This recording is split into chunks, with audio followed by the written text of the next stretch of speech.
सीधे बैठ जाएंगे। बातें नहीं, सीधे बैठ जाओ आप लोग। लगाइए वज्रासन, पद्मासन,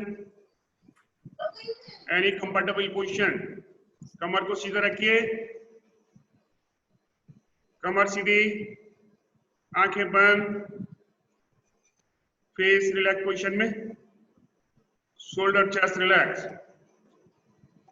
डीप ब्रीदिंग लीजिए, लंबी गहरी सांस लेंगे चेस्ट को फुलाते हुए।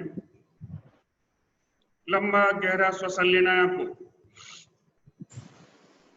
चेस्ट को फुलाते जाएंगे। फेस बिल्कुल रिलैक्स पोजीशन में, चेहरे पर किसी प्रकार का कोई तनाव नहीं। स्पाइन देखिए आपकी सीधी है कि नहीं,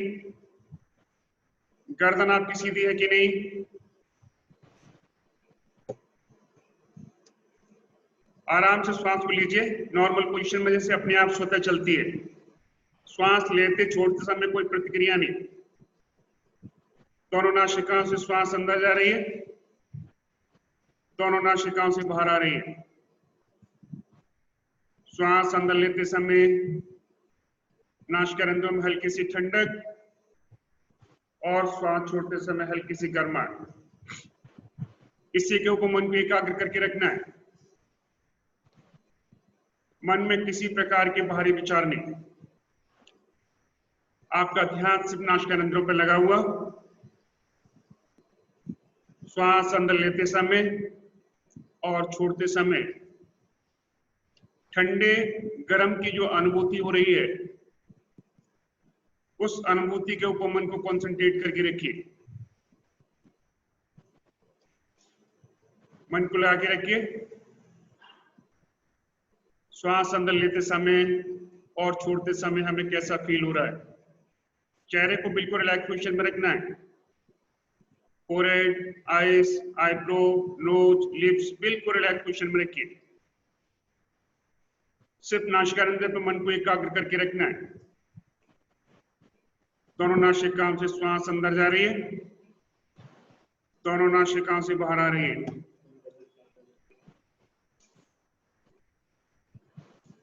देखेंगे जब श्वास लेते हैं और छोड़ते हैं हमारा चेस्ट कितना एक्सपेंड होता है। अनुभव कीजिए, मन को लगाइए चेस्ट के ऊपर। श्वास लेते समय कितना चेस्ट एक्सपेंड हुआ और छोड़ते समय कितना संकुचित हुआ। आपको देखना है कि फूलते समय अधिक समय लगता है या संकुचित होते समय अधिक समय लगता है। मन को लगा के रखना है आपको सीने के ऊपर। अनुभव लेते जाइए, चेस्ट फूलने के साथ में और संकुचित होने के साथ में कैसा फील होता है वो भी आपको मन के द्वारा देखिए। मन के द्वारा अनुभव करना है।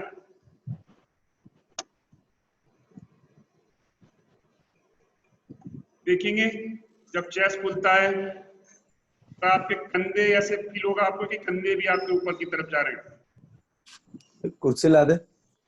लेकिन तभी फील होता है जब आपका मन चेस्ट के ऊपर लगा हुआ रहता है, शोल्डर से ऊपर लगा हुआ रहता है। तो मन को लगा के रखिए और अनुभव लेते जाइए। देखेंगे जब चेस्ट खुलता है तब पेट की क्या स्थिति रहती है आपकी। पेट आपका अंदर जाता है या बाहर आता है या इस स्थिर अवस्था में रुका हुआ रहता है। चेस्ट फूलने के साथ में पेट की स्थिति देखनी है आपको। पूरा शरीर शिथिल अवस्था में। श्वास प्रश्वास की गति देखिए, किस गति से आप श्वास ले रहे हैं, किस गति से श्वास छोड़ रहे हैं। मन में काउंटिंग करते जाएंगे, कितने गिनने तक आपने श्वास को अंदर लिया और कितने गिनने तक श्वास को बाहर छोड़ा। फिर आपको पता चल जाएगा कि श्वास लेने में अधिक समय लगता है या श्वास छोड़ने में अधिक समय लगता है। मन को लगा के रखना है। मन के अंदर किसी भी प्रकार के भारी विचार नहीं। ऐसा फील करेंगे कि भारी विचारों की एक लाइन सी बनती जाती है और सर के ऊपर से गुजरती आगे निकल जाती है। आपका ध्यान श्वास प्रश्वास के ऊपर लगा हुआ है। आप अनुभव ले रहे हैं, श्वास अंदर लेते समय, छोड़ते समय आपको कैसा फील हो रहा है। भाई साहब, मैं आपको प्राणायाम नहीं करा रहा हूं, प्राणायाम नहीं करा रहा अभी। जो मैं कहूं वही करिए आप। क्या करते जाइए। अब करेंगे प्रार्थना। सभी लोग बोलेंगे, रिपीट करना है आपको। ओम सहना भवतु सहनौ भुनक्तु सह वीर्यं करवावहि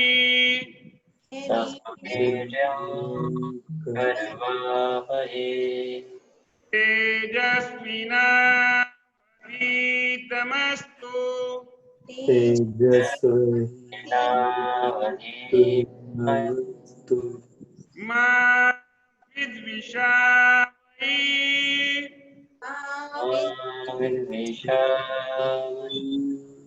ओम शांति शांति शांति।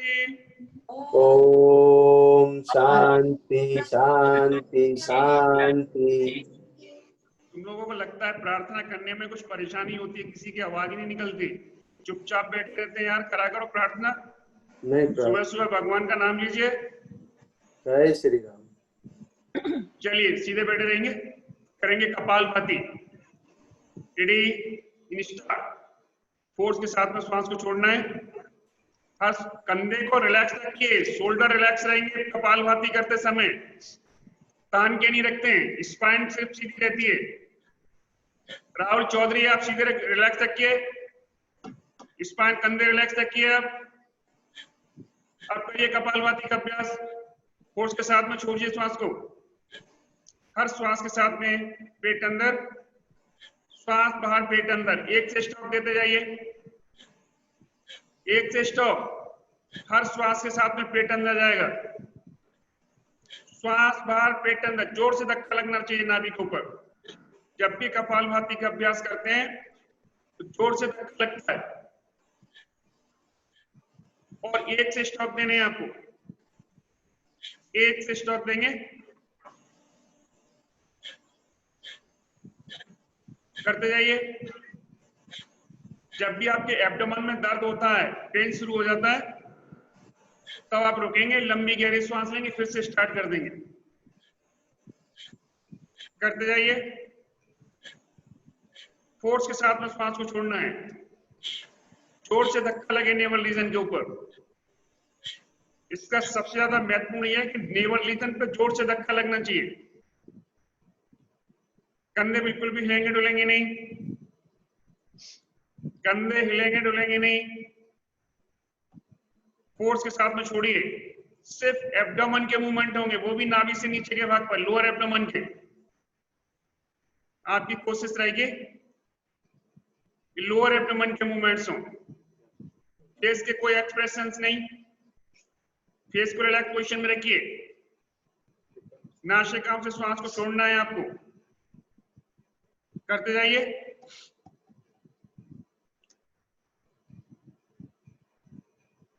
वापस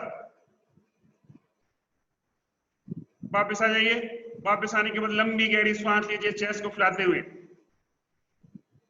आप लोग ये जो कपालभाति जो कर रहे हैं और जो आपके हाथ रखे हैं वो गलत तरीके से रखे हैं। आप लोगों के हाथ आपको पता ही नहीं कैसे रखते हैं।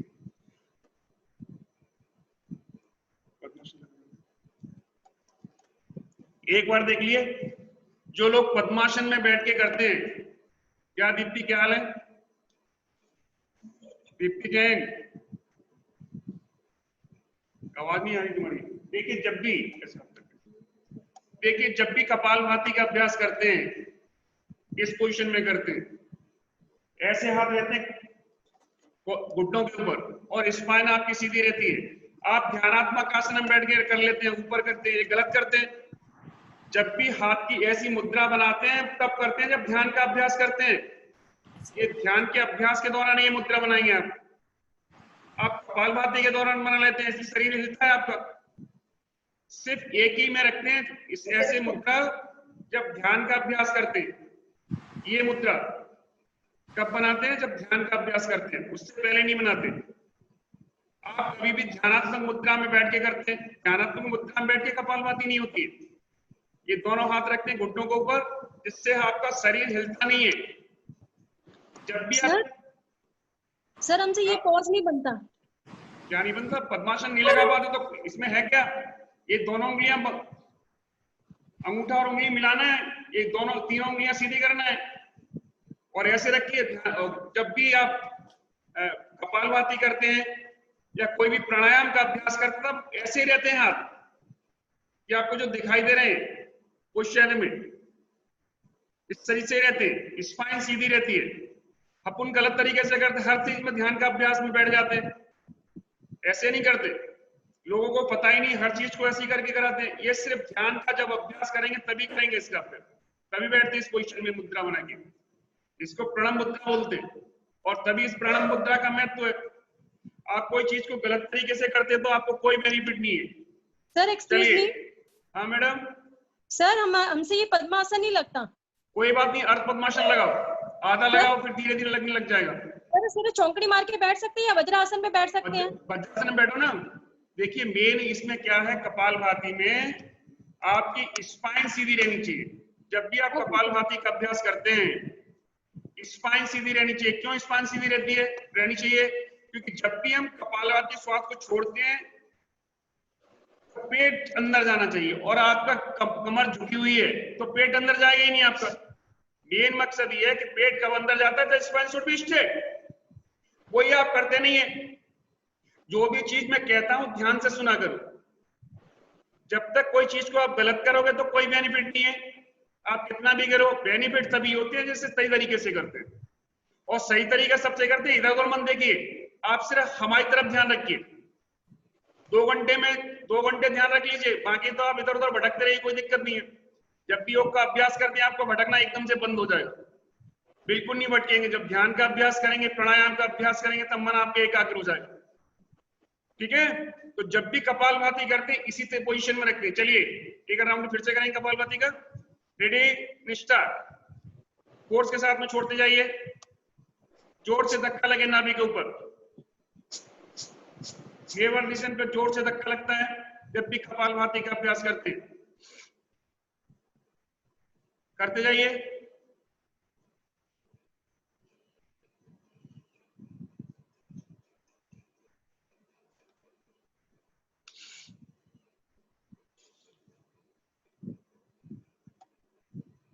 एक से स्टॉक दीजिए, एक से स्टॉक।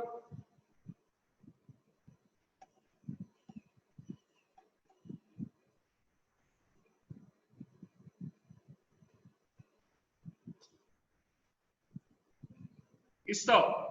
डीप ब्रीथिंग लीजिए, लंबी गहरी सांस लेंगे चेस्ट को फुलाते हुए। लंबा गहरा श्वसन लेते जाएंगे चेस्ट को फुलाते हुए। देखिए जब भी चेस्ट फुलाते हैं, लंबा गहरा सांस लेते हैं तो चेस्ट अधिक से अधिक एक्सपेंड होता है। कम से कम 2 इंच फूलना चाहिए आपका चेस्ट। बिल्कुल धीरे धीरे लेते हैं, स्लो मोशन में चेस्ट को फुलाते हुए। ऐसा फील होगा कि चेस्ट फूल रहा है और कंधे आपके ऊपर की तरफ जा रहे हैं। ऐसा फील कीजिए। जिससे ज्यादा से ज्यादा श्वास अंदर भर, जितना चेस्ट आपका एक्सपेंड होगा उतना डायफ्राम नीचे जाएगा, उतना फेफड़ों में श्वास भरेगी आपकी। तो वो तभी तो होता है जब स्पाइन को सीधा रखते हैं और चेस्ट के ऊपर मन को कंसंट्रेट करते हैं। जब तक चेस्ट के ऊपर मन को कंसंट्रेट नहीं करेंगे, मन के अंदर दूसरे विचार आएंगे, तो आप इसको कभी नहीं कर सकते। मन को एकाग्र करके करना है। इसलिए तो आसन, कोई भी योगिक क्रिया करते समय मन और शरीर दोनों साथ रहना चाहिए, माइंड बॉडी टुगेदर, तब आपकी समझ में आएगा, नहीं तो कुछ भी नहीं आएगा। ठीक है, चलिए हाथ की मुद्रा बनाएंगे। दाएं हाथ की मुद्रा बनाइए, ये अंगूठी की उंगलियां दोनों बंद कीजिए। अब करेंगे नाड़ी शोधन प्राणायाम। दाएं हाथ को दाएं नासिका को बंद कीजिए, उंगलियों को रखिए दोनों भौं के बीच में, बाएं नासिका से धीरे धीरे पूरक करेंगे, दाएं से रेचक, फिर दाएं से पूरक, बाएं से रेचक। ऐसे ही आपको 5 राउंड करने। चेस्ट को फुलाते हुए, जब भी पूरक की क्रिया करते हैं तब आपका चेस्ट अधिक से अधिक एक्सपेंड होगा, ये भी ध्यान रखना है। सीना अधिक से अधिक फूलना चाहिए, जितना सीधा फूलेगा उतना ही फेफड़ों में अधिक श्वास जाएगी। तो चेस्ट को फुलाते हुए लेना है। दूसरा, मन में काउंटिंग करते जाते हैं, कितने गिनने तक आपने पूरक किया और कितने गिनने तक आपने रेचक किया। पूरक से रेचक दुगुना होना चाहिए, ध्यान रखना है आपको। पूरक से रेचक दुगुना मतलब जितनी आपने ऑक्सीजन को अंदर लिया उससे डबल कार्बन डाइऑक्साइड बाहर जानी चाहिए। कितनी देर?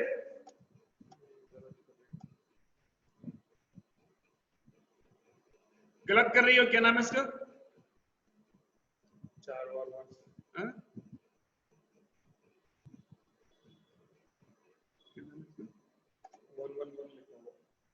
ये 111 नंबर किसका है?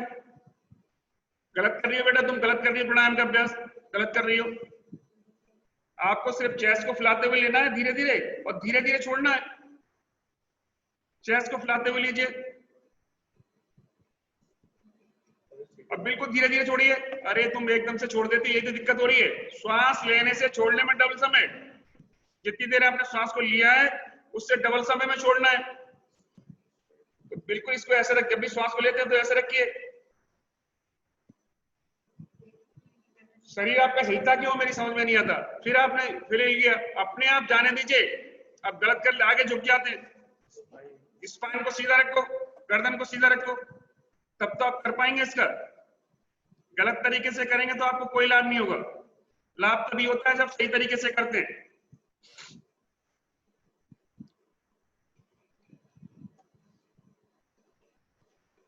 मन में काउंटिंग करते जाइए, कितने गिनने तक आपने पूरा किया, कितने गिनने तक रेचक किया। पूरक से रेचक दुगना हो रहा है कि नहीं? पूरक से रेचक दुगना। इस प्राणायाम के तभी लाभ प्राप्त होते हैं जब पूरक से रेचक दुगना होने लगता है। और पूरक से रेचक के लिए आपको ध्यान रख के करना है, मन को शरीर से जोड़ के करना पड़ेगा, तब पूरक से रेचक दुगना होगा। इसमें चेस्ट अधिक से अधिक एक्सपेंड होना चाहिए, भी ध्यान रखना है। चेस्ट अधिक से अधिक एक्सपेंड करते जाइए।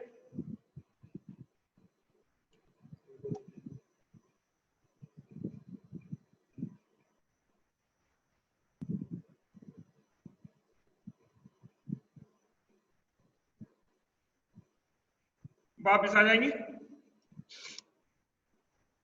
वापिस आ जाइए।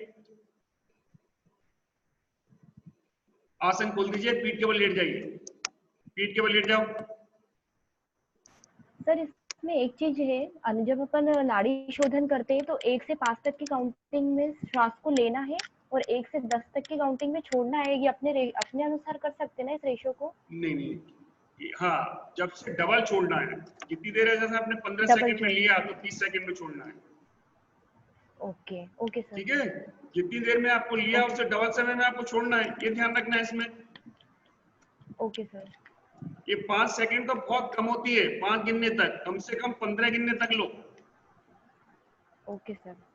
मतलब जितनी देर तक पूरा करोगे वो कब होगा? जब आपकी रिब्स फ्लेक्सिबल हो जाएंगी, आपकी चेस्ट मसल्स फ्लेक्सिबल हो जाएंगी, आपकी आर्टरीज फ्लेक्सिबल हो जाएंगी, तब आप पूरक से रेचक दुगना कर पाएंगे।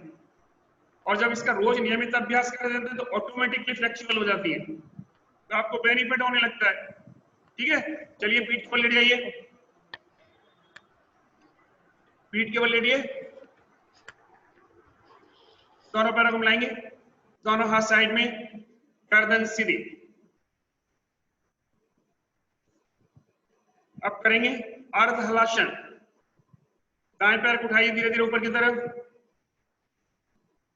दाएं पैर को उठाएंगे 30 डिग्री एंगल, 45, 60, then 90. 90 पाने के बाद देखेंगे पैर घुटने से सीधा है कि नहीं, कंधे आपके रिलैक्स पोजीशन में है कि नहीं, कंधे बिल्कुल रिलैक्स पोजीशन में रहेंगे, निगाह पैर के अंगूठे की तरफ रहेगी, इस स्थिर अवस्था में रुके रहिए। फाइनल पोजीशन में कोई मूवमेंट नहीं, आपको एक जगह स्थिर अवस्था में रोक के रखना है। श्वास चलती रहेगी, श्वास को रोकेंगे नहीं। वापस आने के लिए बिल्कुल धीरे से वापस आइए। 60 degree angle, 45, 30, then come back. अब करेंगे दूसरी साइड से, लेफ्ट लेग से। लेफ्ट लेग उठाइए धीरे धीरे ऊपर की तरफ, 30 डिग्री एंगल, पैर घुटने से सीधा रखिए, लेग बिल्कुल सीधा रहेगा, leg should be straight. 45, 30, then 90। इसकी जो फाइनल पोजीशन है वो 90 डिग्री। पैर घुटने से सीधा रखिए, निगाह पैर के अंगूठे की तरफ, कंधे बिल्कुल रिलैक्स पोजीशन में रहेंगे, कंधों के कहीं कोई मूवमेंट नहीं, एक जगह रोक के रखना है स्थिर अवस्था में। धीरे से वापस, बिल्कुल धीरे धीरे वापस आएंगे, बहुत ही स्लो हर एंगल पर रुकते हुए। 60 डिग्री, 45, 30, देन कम बैक। वापस आने के बाद करेंगे रिलैक्स शवासन में। शवासन में आते डीप ब्रीथिंग लीजिए, लंबी गहरी सांस लेंगे चेस्ट को फैलाते हुए, लंबा गहरा श्वसन।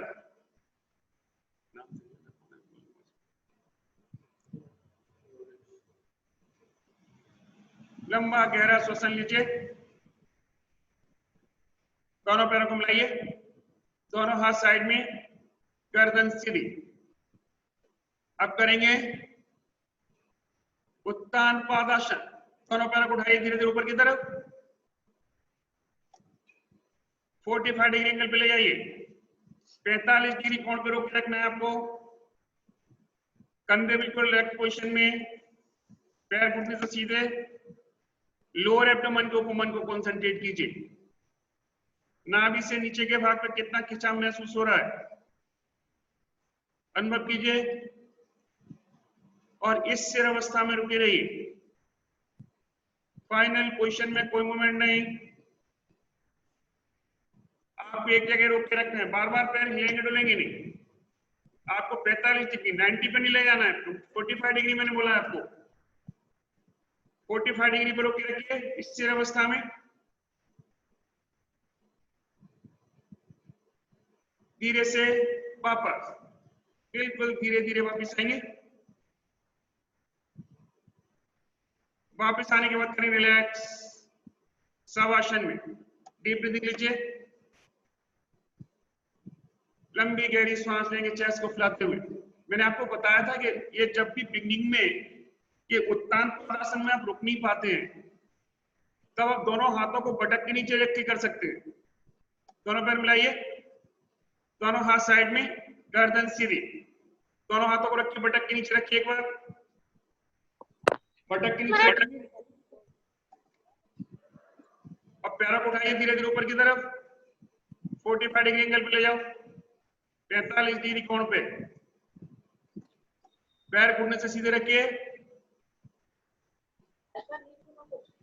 लोअर एब्डोमेन के ऊपर मन को कंसंट्रेट कीजिए, नाभि से नीचे के भाग पर मन को लगा के रखना है, मन में किसी प्रकार के बाहरी विचार नहीं, आपका ध्यान लोअर एब्डोमेन पर लगा हुआ है। श्वास चलने दीजिए, श्वास को रोकना नहीं है। देखिए इसके लाभ तभी होते हैं जब इसे मिनिमम 30 सेकंड्स करते हैं, जाके वापस आने से कोई लाभ नहीं होता है। इसके जो फिजियोलॉजिकली इफेक्ट तभी शुरू होते हैं जब 30 सेकंड कंटिन्यूशन में से रोक के रखते हैं।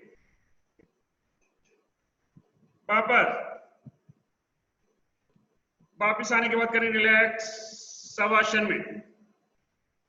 डीप ब्रीथिंग लीजिए, लंबी गहरी श्वास लेंगे चेस्ट को फैलाते हुए। दोनों पैर मिलाइए, दोनों हाथ साइड में, गर्दन सीधी। अब करेंगे अर्ध हलासन, दोनों पैरों से एक साथ। दोनों पैरों को उठाइए धीरे धीरे ऊपर की तरफ, 30 degree angle, 45, 60, then 90। then 90 degree angle पाने के बाद दोनों हाथ को जमीन प्रेस कीजिए, प्रेस करो और पैरों को ले जाओ ऊपर। अभी सीधे नहीं हो रहे आपके पैर, 90 पे पूरे सीधे रहते, बटक जमीन से उठता नहीं है। इससे रुके रहिए, फाइनल पोजीशन में कोई मूवमेंट नहीं, फाइनल पोजीशन में कोई मूवमेंट नहीं, एक जगह स्थिर अवस्था में रोक के रखना है। इससे रुके रहिए। देखिए लंबर के भाग में खिंचाव हो रहा है कि नहीं आपको पीछे, लंबर का शेर पांव ऊपर देखिए,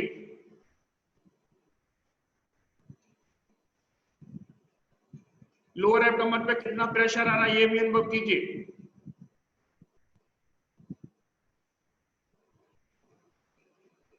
धीरे से वापस,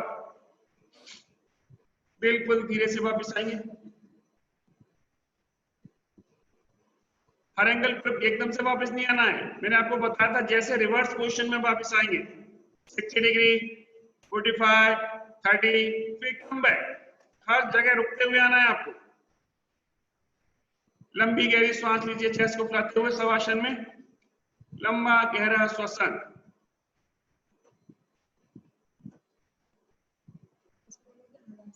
दोनों पैरों को मिलाइए,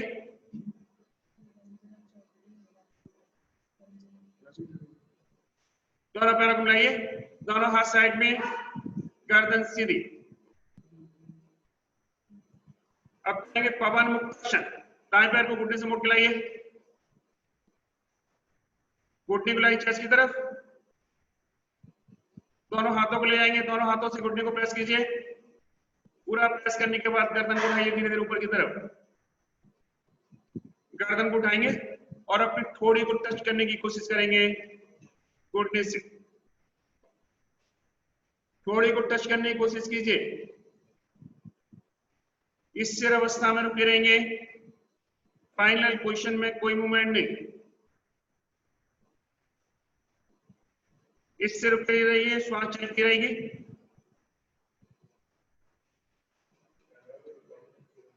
धीरे से वापस आने के लिए गर्दन जमीन के ऊपर, हाथों का फिंगर लोग खोलेंगे, पैर सीधा कर देंगे। इसके बाद करेंगे दूसरी साइड से, बाएं पैर को मुड़ के लाइए, घुटने को लाइए चेस्ट की तरफ, दोनों हाथों को ले आएंगे, दोनों हाथों से प्रेस कीजिए घुटने को चेस्ट की ओर। पूरा प्रेस करने के बाद धीरे धीरे गर्दन को उठाए ऊपर की तरफ और अपनी ठोड़ी टच करने की कोशिश कीजिए, ठोड़ी को टच करेंगे। इस स्थिर अवस्था में रुके रहिए, फाइनल पोजीशन में कोई मूवमेंट नहीं। वापस आने के लिए सबसे पहले गर्दन जमीन के ऊपर, हाथों का फिंगर लोग खोलेंगे और पैर सीधे कर दीजिए। इसके बाद करेंगे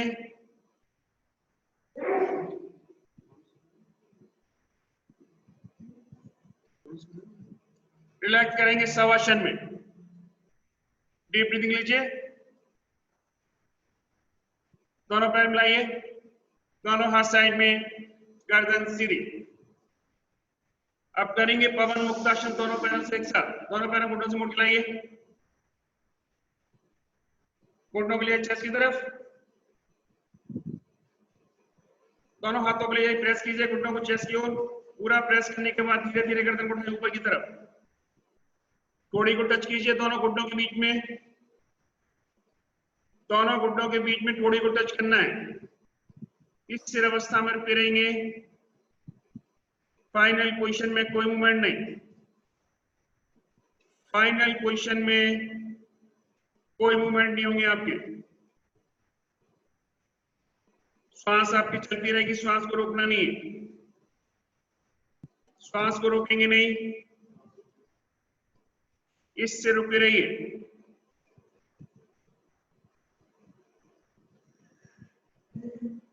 धीरे से वापस, धीरे से वापस आ जाएंगे। वापस आने के बाद करेंगे रिलैक्स शवासन में। डीप ब्रीथिंग लीजिए, लंबी गहरी सांस लेंगे चेस्ट को फुलाते हुए।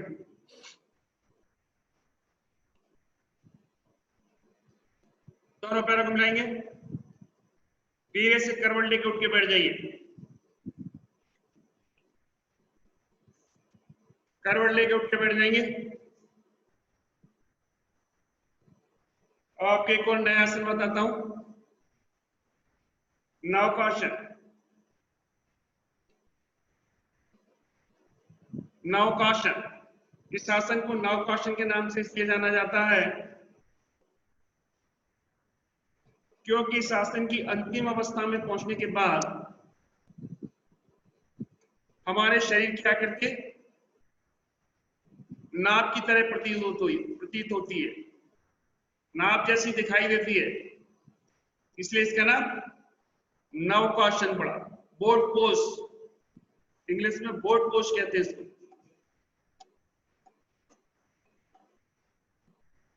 इसे करने के लिए दोनों पैरों को मिला लेते हैं, दोनों हाथ साइड में, गर्दन सीधी रखते हैं। ये इसकी फर्स्ट पोजीशन है। मैंने आपको बताया था कब भी पीठ के बल लेट के कोई भी आसन करेंगे तो उसकी फर्स्ट पोजीशन यही रहती है। इसके बाद दोनों हाथों को, पैरों को, गर्दन को एक साथ ऊपर की ओर उठाते हैं। दोनों हाथ, पैर, गर्दन, हाथ कोहनी से सीधे रहते हैं, पैर घुटने से सीधे, इस स्थिर अवस्था में रुके रहते हैं। फाइनल पोजीशन में कोई मूवमेंट नहीं। धीरे से वापस आते हैं, वापस आने के बाद करते हैं रिलैक्स शवासन में। डीप ब्रीथिंग लेते हैं, लंबी गहरी सांस लेते हैं चेस्ट को फुलाते हुए। इसमें क्या क्या प्रिकॉशंस रखना है देखिए जब भी करते हैं इसको तो दोनों फर्स्ट पोजीशन में दोनों पैर मिले हुए, दोनों हाथ साइड में, गर्दन सीधी। अब देखिए पहले पैरों को उठा लेते हैं, गर्दन को उठा लेते हैं, ऐसा नहीं करते हैं। जनरली लोग पैर उठा लेते हैं, ये पैर उठा लेते हैं, गर्दन उठा लेते हैं, ये गलत है। एक साथ एब्डोमेन के ऊपर प्रेशर आना चाहिए और स्पाइन के दोनों तरफ खिंचाव तभी होता है, दोनों तरफ खिंचाव होता है। लंबर के भाग का नीचे की तरफ, अपर बॉडी का ऊपर की तरफ होता है।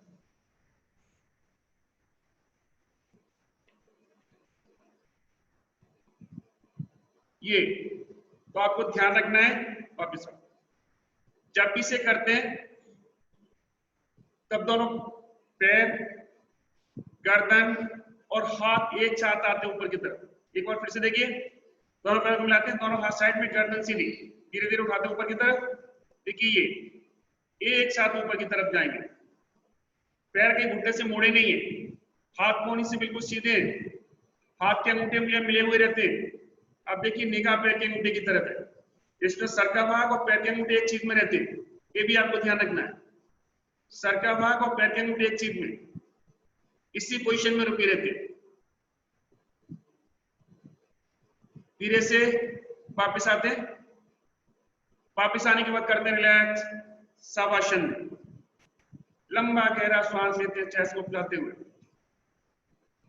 अब इसमें क्या क्या सावधानी रखनी है ये भी समझ लीजिए आप। देखिए जब भी इसे करते हैं तो नंबर 1, पैर घुटने से नहीं मुड़ते, हाथ कोहनी से सीधे रहते हैं। दूसरा, जिन लोगों को गर्दन में दर्द रहता है, इनको सर्वाइकल स्पॉन्डिलोलाइसिस की शिकायत रहती है, जिसमें गैप बढ़ा हुआ है या बल्जेस की प्रॉब्लम में, उनको भी नहीं इसको करना चाहिए। जिनकी स्पाइन में बहुत ज्यादा कड़ापन रहता है, स्टफनेस, वो इसे बहुत स्लो मोशन में करते हैं। एकदम से जर्क नहीं लगना चाहिए, एकदम से करेंगे तो जर्क आने की संभावना रहती है। इसलिए जिनके शरीर में अंदर बहुत कड़ापन रहता है बहुत स्लो मोशन में करेंगे।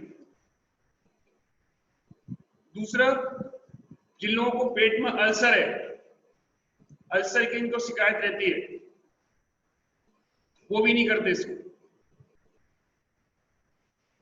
क्योंकि जब भी हम करते हैं तो दोनों तरफ से उधर के ऊपर प्रेशर आता है। अब तक ऊपर प्रेशर आ गया एब्डोमेन में, तब भी अल्सर, तब भी प्रॉब्लम होगी, आंतों में अल्सर होगी तब भी आपको प्रॉब्लम होगी, ब्लीडिंग हो जाएगी। इसलिए आपको समझ के करना है, अल्सर की प्रॉब्लम में तो नहीं करेंगे। और अल्सर उन्हीं लोगों को होता है जिनको कॉन्स्टिपेशन, इंडाइजेशन, गैस ट्रबल की शिकायत रहती है। हमको पता नहीं रहता, हम कर लेते हैं, क्योंकि जब भी किसी योगी से पूछते हैं कि हमें कॉन्स्टिपेशन होता है तो आपको बता देगा, अल्सर की शिकायत है तो बता देगा कि ये आसन करो। उसे ये नहीं पता, उसे पता है कि कॉन्स्टिपेशन तो ठीक होता है, लेकिन अल्सर है उनको हानि पहुंचाता है, उसको नहीं पता ये चीज। तो आपको ये ध्यान रखना है कि इनको अल्सर की प्रॉब्लम है। आजकल अल्सर की प्रॉब्लम बहुत सारे लोगों को होती है। क्यों होती है? कि कॉन्स्टिपेशन रहता है, कॉन्स्टिपेशन रहेगा तभी हो जाएगा। मिर्च मसाले का ज्यादा खाते हैं।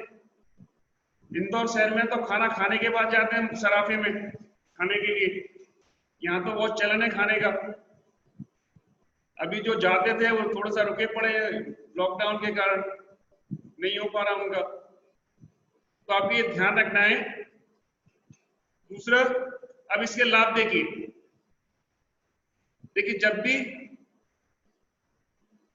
इसकी फाइनल पोजीशन में पहुंचते हैं, ये फाइनल में, तब आप देखिए उधर के ऊपर पर्याप्त दबाव पड़ता है। उधर के ऊपर किस चीज के ऊपर पड़ता है? अब बताओ, एक तो आपकी लीवर के ऊपर, liver, spleen, kidney, pancreas, large intestine, small intestine. तो एक तो इसमें प्रेशर आता है, मैंने आपको प्रेशर से वो क्या बताया था, जब भी प्रेशर आता है तो उस ऑर्गन की मसाज होती है, जिस ऑर्गन के ऊपर प्रेशर आता है तो उसकी मसाज होती है।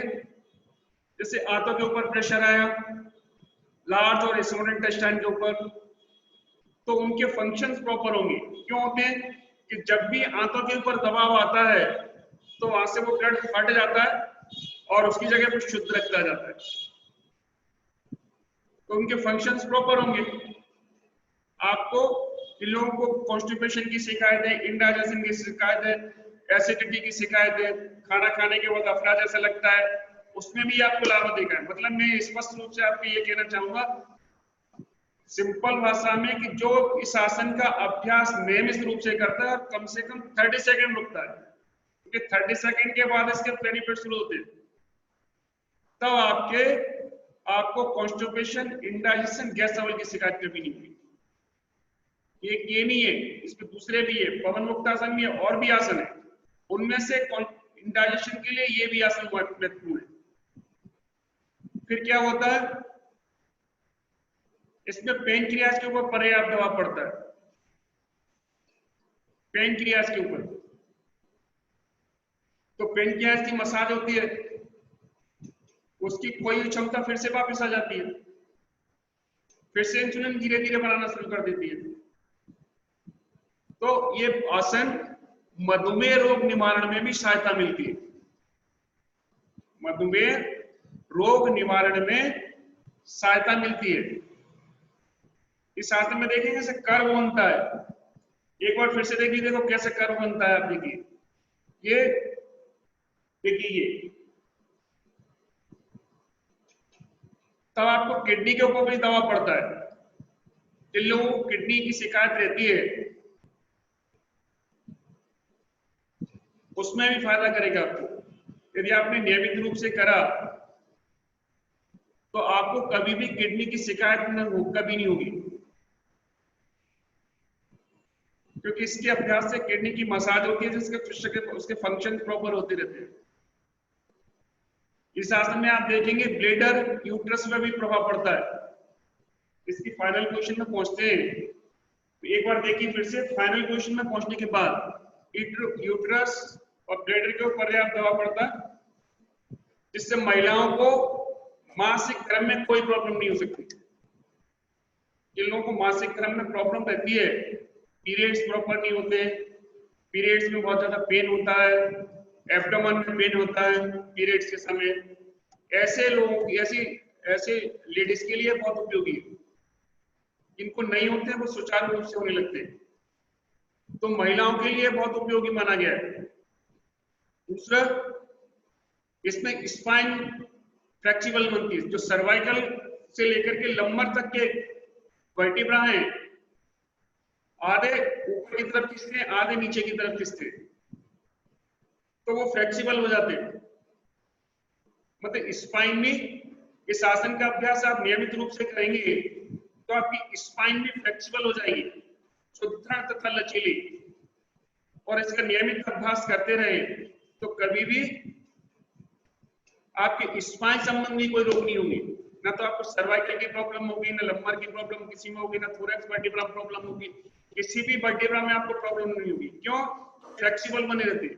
आप देखें जरा सा नीचे की तरफ झुक जाते हैं एकदम जल्दी से तो आपकी वर्टिब्रा खिंच जाते हैं। वो क्यों खिंचते हैं? वो इसलिए खिंचते हैं कि आपकी स्पाइन के अंदर बहुत ज्यादा स्ट्रेचनेस है, तो ये उसको लचीला बनाता है स्पाइन को, इसलिए स्पाइन संबंधी कोई रोग नहीं होते। इतने फायदे हैं इस नौकासन के। दूसरा, जब भी इस आसन से वापिस आते हैं, देखिए इसमें पूरा हाथ तना हुआ रहता है। एक और चीज समझ लीजिए, इस आसन की अंतिम अवस्था में पूरा हाथ पैर, मतलब पैर के अंगूठे से लेकर सर तक का भाग तने हुए अवस्था में रहता है, जिससे इस आसन की पोजीशन में वेन्स के अंदर ब्लड सर्कुलेशन में रुकावट उत्पन्न होती है।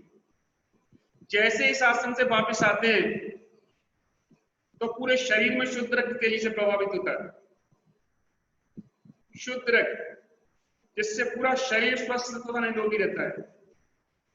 एक चीज और समझ लीजिए कि जब इस आसन की अंतिम अवस्था में रुकते हैं तो जो पैरों का ब्लड है, एक बार देख लीजिए, लोअर एब्डोमेन की तरफ जाता है, जिससे वो ब्लड लोअर एब्डोमेन को मिल जाता है। जिन लोगों को वेरिकोज वेन्स की शिकायत है उसमें फायदा मिलता है, क्योंकि जो अनप्योर ब्लड है वो अपर बॉडी की तरफ चला गया, जैसे वापस आया तो उसमें शुद्ध रक्त गया। फिर और भी एक बेनिफिट समझ लीजिए, जिन लोगों को हर्निया की शिकायत रहती है, हर्निया, उसमें भी ये फायदा करता है, क्योंकि इसमें देखेंगे लोअर एब्डोमेन के ऊपर काफी प्रेशर आता है, तो लोअर एब्डोमेन की मसाज होती है, मसल्स आपकी कमजोर। हर्निया क्या होता है? जो मसल्स रहती है इस तरह से लूज हो जाती है तो अपना ऑर्गन बाहर निकलने लगते हैं, इंटेस्टाइन बाहर, जैसे लोअर एब्डोमेन की हुआ तो नीचे की तरफ हाथ निकलेंगे, धीरे-धीरे टेस्टिस की तरफ जाती है। जब इस आसन का अभ्यास करते हैं तो अपनी जगह पे आ जाती है और मसल्स की मसाज हो जाती है, वो सुदृढ़ हो जाती है। हर्निया रोग में बातें नहीं, इससे हर्निया रोग में फायदा करता है आपको, तो हर्निया रोग निवारण के लिए भी बहुत लाभदायक है। कितने फायदे हैं? मैडम कौन बात कर रहा है?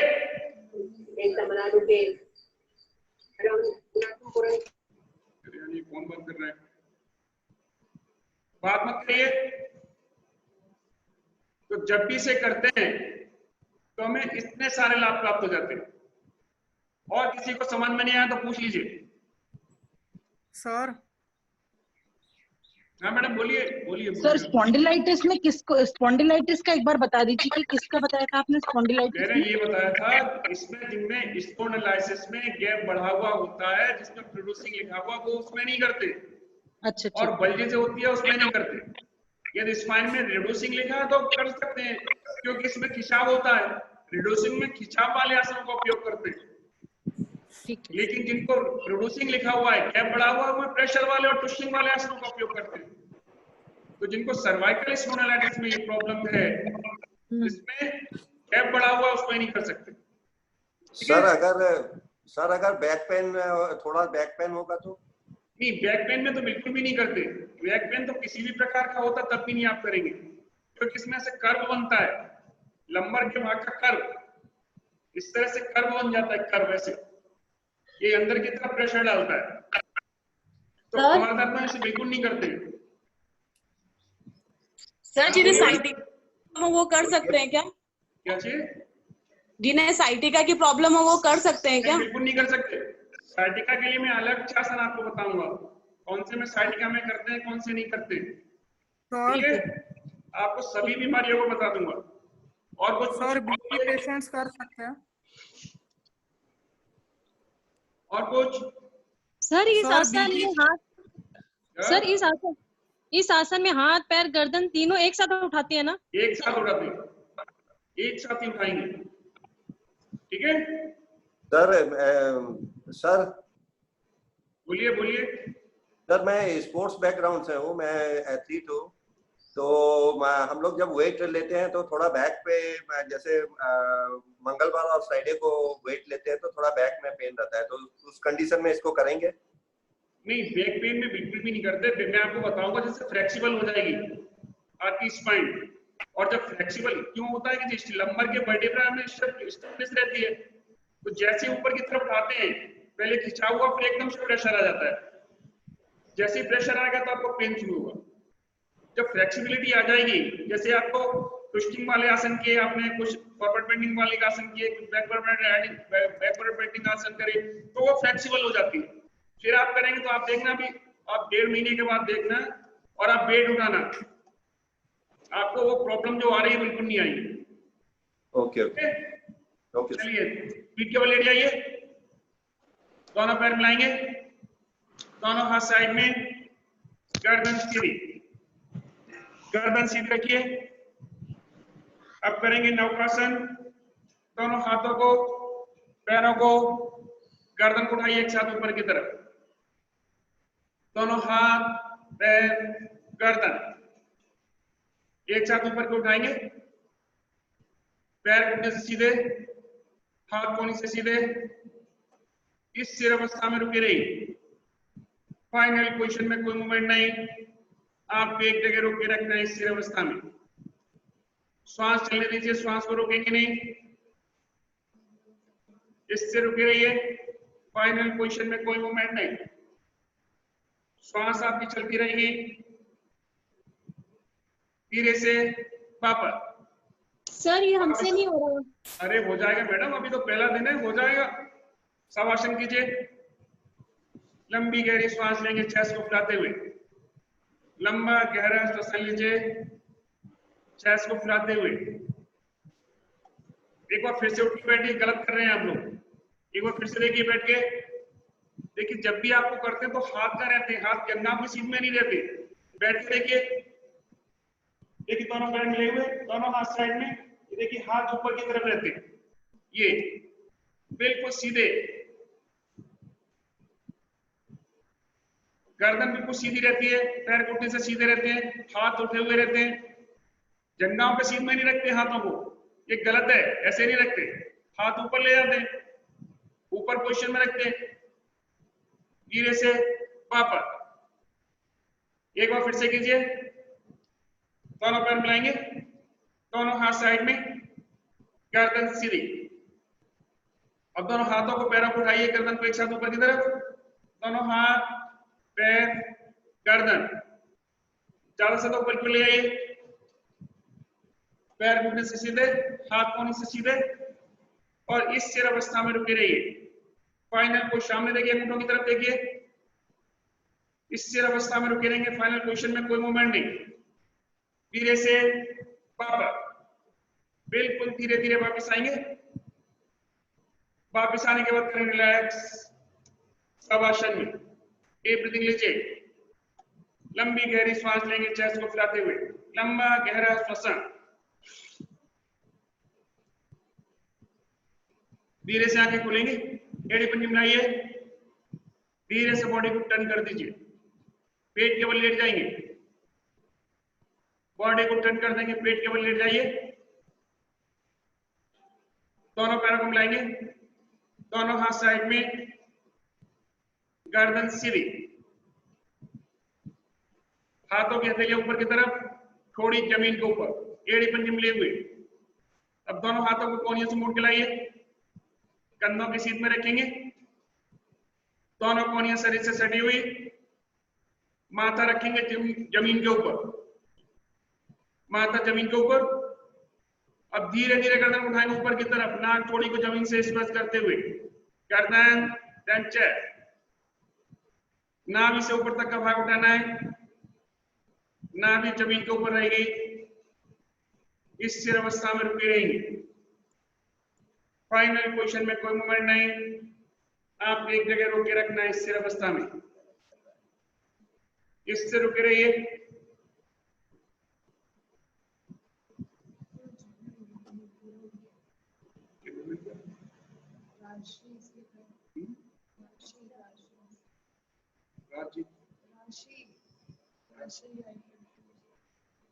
वापस धीरे से वापस आएंगे, वापस आने के बाद करेंगे रिलैक्स मकर आसन में। दोनों पैरों में अंतर रखिए, पंजे बाहर की तरफ, एड़ी अंदर की तरफ, दोनों हाथों को लेंगे सामने, दाएं हाथ बाएं कंधे के ऊपर, बाएं हाथ दाहिने कंधे के ऊपर। उठ के बैठ जाइए। एक बार फिर से देखिए इस आसन को आप लोग गलत कर रहे हैं। बैठिए, बैठ के देखिए, देखिए एड़ी सब देख लीजिए। पहले तो फर्स्ट पोजीशन देखिए, आप एड़ी पंजे मिले हुए हैं, दोनों हाथ साइड में, हथेली की आकृति आसमान की ओर है और थोड़ी जमीन के ऊपर है। ये इसकी फर्स्ट पोजीशन है। इसके बाद देखिए हाथों को कैसे मोड़ के लाते हैं धीरे धीरे, वो भी आपको देखना है। दोनों हाथों को कोहनियों से मोड़ के लाएंगे बिल्कुल स्लो मोशन में, और दोनों हाथों को बिल्कुल धीरे से कंधों की सीध में रखते हैं। कोहनियां देखिए शरीर से सटी हुई हैं, कोहनी के अंगूठे उंगलियां देखिए शोल्डर के अंदर रखे हुए, अंगूठे उंगलियां शोल्डर के अंदर है, बाहर निकले हुए नहीं है। और इस कोहनी की आकृति देखिए आसमान की ओर है, ऊपर की तरफ है, देखिए कोहनियों की आकृति। इसके बाद माथा रखते हैं जमीन के ऊपर। अब यहां से आपको देखना है नाक थोड़ी को कैसे जमीन से स्पर्श करते हुए लाते हैं, नाक थोड़ी को जमीन से स्पर्श करते लाते हैं धीरे धीरे, गर्दन देन चेस्ट, ये पर इतने उठाते, नाभि से ऊपर तक का भार उठाते, नाभि जमीन पर रहती है। अब नाभि से ऊपर का उठा लेते हैं, हाथ सीधे कर देते हैं, हाथों की पोजीशन वही रहती है जो आपकी पहले थी, स्टार्टिंग में पोजीशन थी वही पोजीशन रहेगी, उसमें कोई चेंजिंग नहीं करते।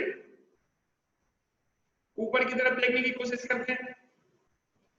जिनको थायराइड की प्रॉब्लम रहती है या एक्स्ट्रा फैट होता है गले के ऊपर, वो चिन को ऊपर की ओर प्रेस कर देते हैं, जिससे गले के ऊपर अधिष्ठान खिंचाव महसूस होता है।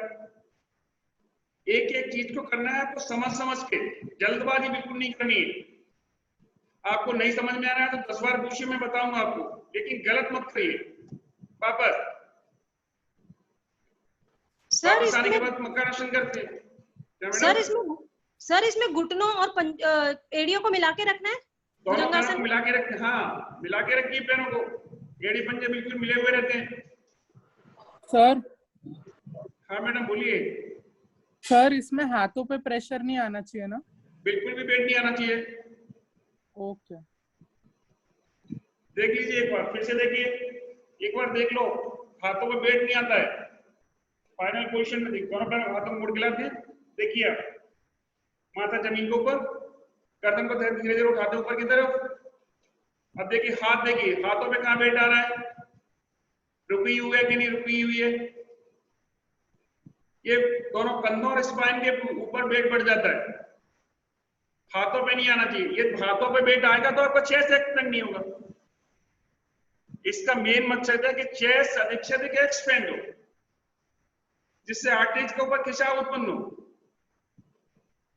ये इनका मेन उद्देश्य है इसका। लंबर के भाग ज्यादा से ज्यादा प्रेशर है इंटरनल ऑर्गन के ऊपर, लंबर का भाग ज्यादा से अंदर जाएगा तो इंटरनल ऑर्गन की मसाज होगी, तभी तो बेनिफिट मिलेंगे आपको। गलत तरीके से करेंगे तो कोई बेनिफिट नहीं है, सही तरीके से करेंगे तो बेनिफिट है। इसलिए सही तरीका सीखिए करने का। अभी तक आप गलत करते आ रहे हैं तो उसे छोड़ दीजिए। थैंक यू फिर सर। एक बार फिर से करेंगे, दोनों पैर मिलाइए, दोनों हाथ साइड में, हाथों के तलिए ऊपर की तरफ, थोड़ी जमीन के ऊपर, दोनों हाथों को कोहनियों से मोड़ के लाएंगे, कंधों की सीध में, माथा जमीन के ऊपर रखिए, धीरे धीरे गर्दन उठाएंगे ऊपर की ओर, नाक थोड़ी जमीन से स्पर्श करते हुए, गर्दन, देन चेस्ट, नाभि से ऊपर तक का भाग, ऊपर की ओर देखना है। देखो कोहनियां मिली हुई नहीं है तुम्हारी, कोहनियों को शरीर से सटा के रखना है। अरे बढ़िया, वन तुम सटा के रखो बेटा, सटा के रखो, कोहनियां शरीर से दूर है तुम्हारी, ऐसे रख के सटा के रखना है आपको। हाँ, अब जाओ, इस स्थिर अवस्था में रुके रहिए, फाइनल पोजीशन में कोई मूवमेंट नहीं। धीरे से वापस, बिल्कुल धीरे धीरे वापस आना है। वापस आने के बाद करें रिलैक्स मकर आसन में, लंबी गहरी सांस लीजिए, चेस्ट को फुलाते हुए, दोनों पैर मिलाइए, धीरे से बॉडी टर्न कर दीजिए, बॉडी को टर्न कर देंगे, पीठ के बल लेट जाइए, कीजिए रिलैक्स शवासन में, लंबी गहरी सांस लीजिए, चेस्ट को फुलाते हुए, दोनों पैरों को मिलाएंगे, धीरे से करवट लेके उठ के बैठ जाइए, करवट लेके उठ के बैठ जाएंगे, दोनों पैर सामने, दोनों हाथ साइड में, कमर सीधी, निगाह सामने। अब करना है आपको वक्रासन, दाएं पैर को घुटने से मोड़ के लाइए, बाएं पैर के घुटने की सीध में रखेंगे, दाएं हाथ को पीछे ले जाइए, स्पाइन की सीध में रखेंगे, बाएं हाथ को क्रॉस कीजिए दाएं पैर के घुटने के ऊपर से, हाथ क्रॉस करने के बाद रखेंगे जमीन के ऊपर, उसका गर्दन बुलाएंगे पीछे की तरफ, ज्यादा से ज्यादा पीछे की ओर देखना है। फाइनल पोजीशन में दोनों कंधे गर्दन एक सीध में रहेंगे, दोनों कंधे गर्दन एक सीध में, इसी पोजीशन में रुके रहेंगे। फाइनल पोजीशन में कोई मूवमेंट नहीं। वापस आने के लिए देखिए, सबसे पहले गर्दन सामने आती है, उसका क्रॉस किया हुआ साइड में आता है, पीछे गया हुआ साइड में आता है, उसके बाद पैर को सीधा करते हैं लास्ट में, इसी तरीके से करते हैं दूसरी साइड से। बाएं पैर को मुड़ के लाएंगे, ठीक पैर के घुटने की सीध में रखते हैं, बाएं हाथ को पीछे ले जाएंगे स्पाइन की सीध में, 6 से 9 इंची के बीच में रखिए, उसके दूसरे हाथ को क्रॉस करते हैं, दाएं हाथ को क्रॉस करेंगे बाएं पैर के घुटने के ऊपर से, जमीन पे रखते हैं, गर्दन पहले देख लीजिए आराम से, गर्दन को ले जाते पीछे की तरफ, ज्यादा से ज्यादा पीछे की ओर देखना है। फाइनल पोजीशन में दोनों कंधे गर्दन एक सीध में रहेंगे, दोनों कंधे गर्दन आपके एक सीध में, इस स्थिर अवस्था में रुके रहिए, इसी पोजीशन में रुके रहते। वापस आने के लिए सबसे पहले गर्दन सामने आएंगे, क्रॉस किया हुआ साइड में आएगा, पीछे गया हुआ साइड में आएगा, पैर को सीधा कर देंगे, दंडासन में विश्राम, उसका दंडासन में करते हैं विश्राम, गर्दन को ऊपर ले आइए, डीप ब्रीथिंग लीजिए, लंबी गहरी सांस लेंगे, चेस्ट को फुलाते हुए,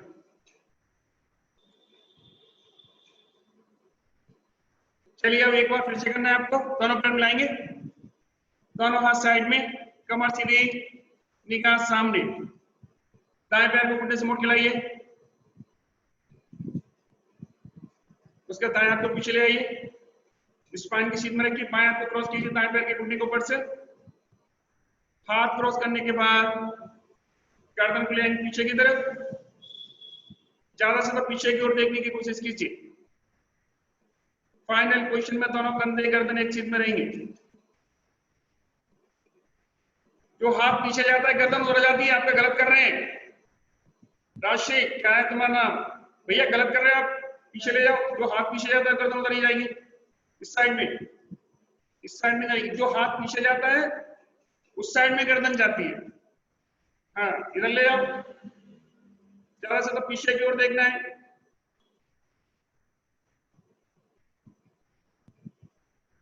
इससे रुके रहिए,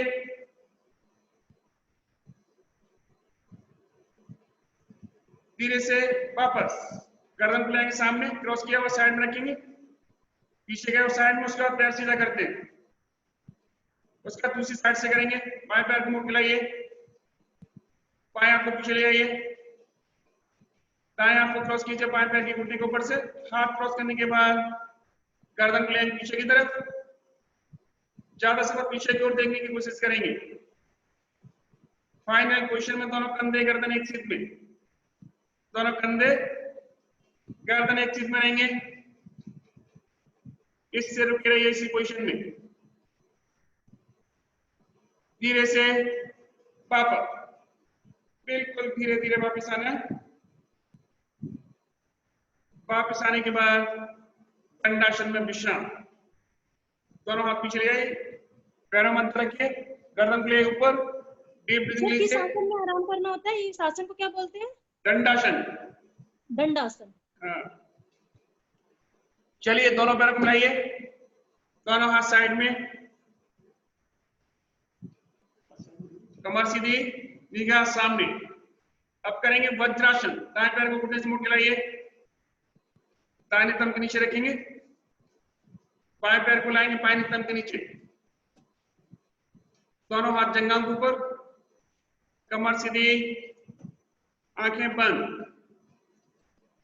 अब करेंगे ब्रह्मोत्तर। गर्दन को ले जाएंगे धीरे धीरे दाईं तरफ, गर्दन को धीरे धीरे दाईं तरफ ले जाइए, बहुत ही स्लो, वेरी स्मूथली, बिल्कुल धीरे धीरे ले जाना है। ले जाते समय आपका ध्यान गर्दन के ऊपर लगा हुआ रहेगा, आपका ध्यान गर्दन के ऊपर लगा हुआ। फाइनल पोजीशन में दोनों कंधे गर्दन एक सीध में रहेंगे, दोनों कंधे गर्दन एक सीध में। इससे रुके रहिए। फाइनल पोजीशन में कोई मूवमेंट नहीं, आपको एक जगह रोक के रखना है स्थिर अवस्था में। धीरे से वापस, बिल्कुल धीरे धीरे वापस आएंगे। अब कदम ले आएंगे धीरे धीरे बाईं तरफ, बाईं तरफ ले आएंगे, बहुत ही स्लो, वेरी स्मूथली, बिल्कुल धीरे धीरे ले जाना है। फाइनल पोजीशन में दोनों कंधे गर्दन एक सीध में, दोनों कंधे गर्दन एक चीज में रहेंगे। स्पाइन सीधी है, देखिए गर्दन बिल्कुल सीधी। धीरे से वापिस आएंगे, बहुत ही स्लो, वेरी स्मूथली। अब सर गर्दन ढीला छोड़ दीजिए, जाने दीजिए ऊपर की तरफ, ऊपर क्यों ले जाएंगे। ऐसा फील करेंगे गर्दन अपने आप जा रही है पीछे की तरफ, अपने आप बिल्कुल ढीली छोड़नी है। चिन को प्रेस कीजिए ऊपर की तरफ, जिससे गले के ऊपर अधिक से अधिक खिंचाव महसूस हो।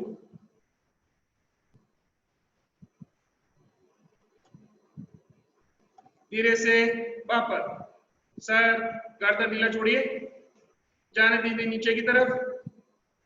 ऐसा फील करेंगे गर्दन अपने आप नीचे की ओर जा रही है। चिट को लगाइए, गले से टच कीजिए, कंधों को झुकाना नहीं है, सिर्फ गर्दन को ले जाएंगे। स्पाइन सीधी रहेगी, थोड़ी को टच कीजिए, गले से टच करना है। धीरे से वापस, बिल्कुल धीरे धीरे वापस आएंगे। वापस आने के बाद गर्दन को ले आएंगे धीरे धीरे दाईं तरफ, बिल्कुल धीरे धीरे दाईं तरफ ले आएंगे, बहुत ही स्लो, वेरी स्मूथली, बिल्कुल धीरे धीरे ले जाना है। फाइनल पोजीशन में और चिन को प्रेस कीजिए दाएं कंधे की तरफ, दाएं कंधे की तरफ प्रेस करना है आपको।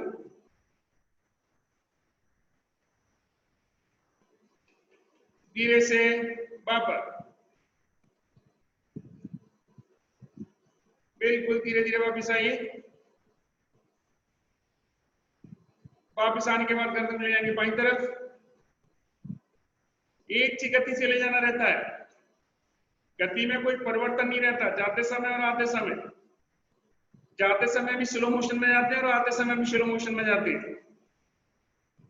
बिल्कुल धीरे धीरे ले जाएंगे।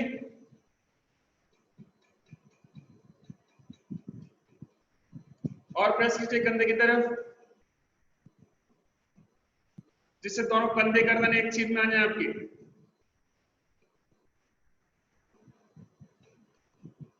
धीरे से वापस आने के बाद सर गर्दन ढीला छोड़िए, जाने दीजिए ऊपर की तरफ, चिन को प्रेस कीजिए ऊपर की तरफ, जिससे गले के ऊपर अधिक खिंचाव महसूस हो। कंधे आपके सीधे रहेंगे, कमर सीधी रहेगी, सिर्फ गर्दन को ले जाना है। धीरे से वापस, सर गर्दन ढीला छोड़िए, अब जाने दीजिए नीचे की ओर, बिल्कुल धीरे धीरे नीचे की तरफ ले जाएंगे। ऐसा फील करेंगे गर्दन अपने आप जा रही नीचे की तरफ, अपनी तरफ से कोई प्रतिक्रिया नहीं, स्वतः जा रही है गर्दन नीचे की ओर।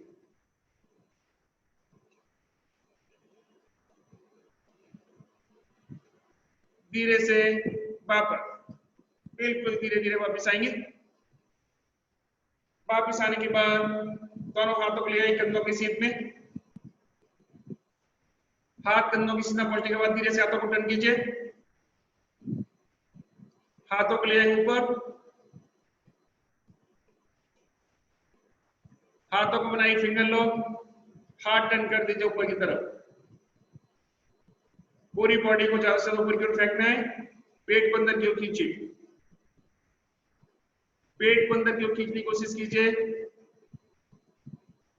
और इस स्थिर अवस्था में रुके रहिए। फाइनल पोजीशन में कोई मूवमेंट नहीं।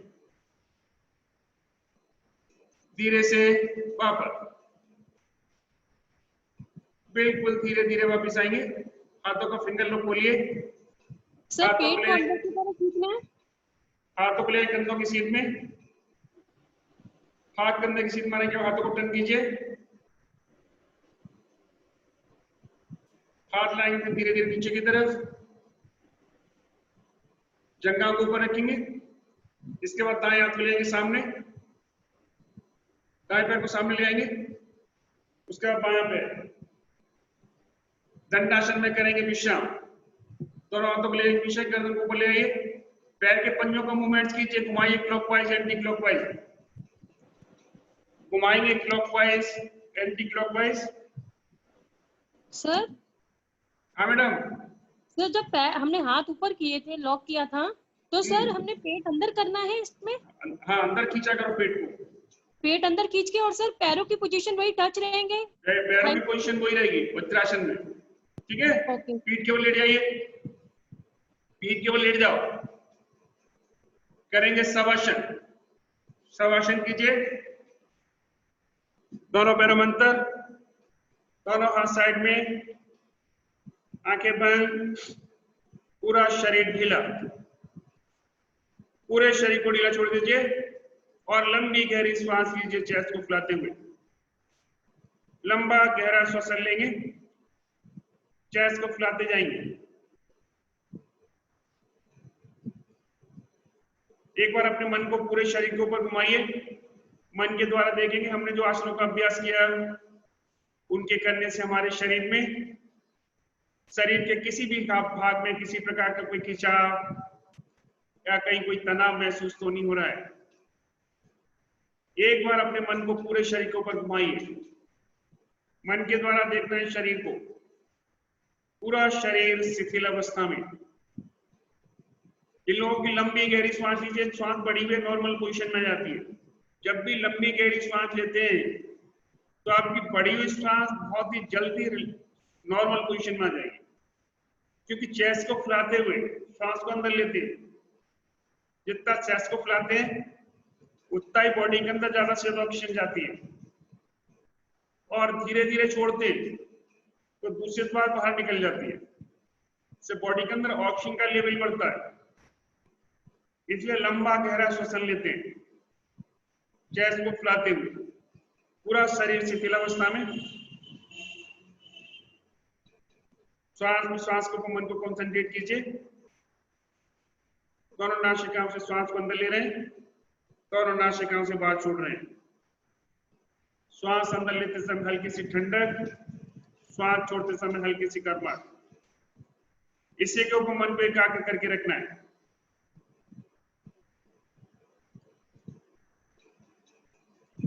धीरे से आगे खोलिए, एड़ी पंजे मिलाएंगे, धीरे से करवट लेके उठ के बैठ जाइए। धीरे से करवट लेके उठ के बैठ जाएंगे। दोनों पैर सामने ले आएंगे, दोनों हाथ साइड में, कमर सीधी, निगाह सामने। अब लगाइए वज्रासन और पद्मासन, कोई भी लगाइए। वज्रासन लगा लीजिए, कमर को सीधा रखिए, कमर सीधी,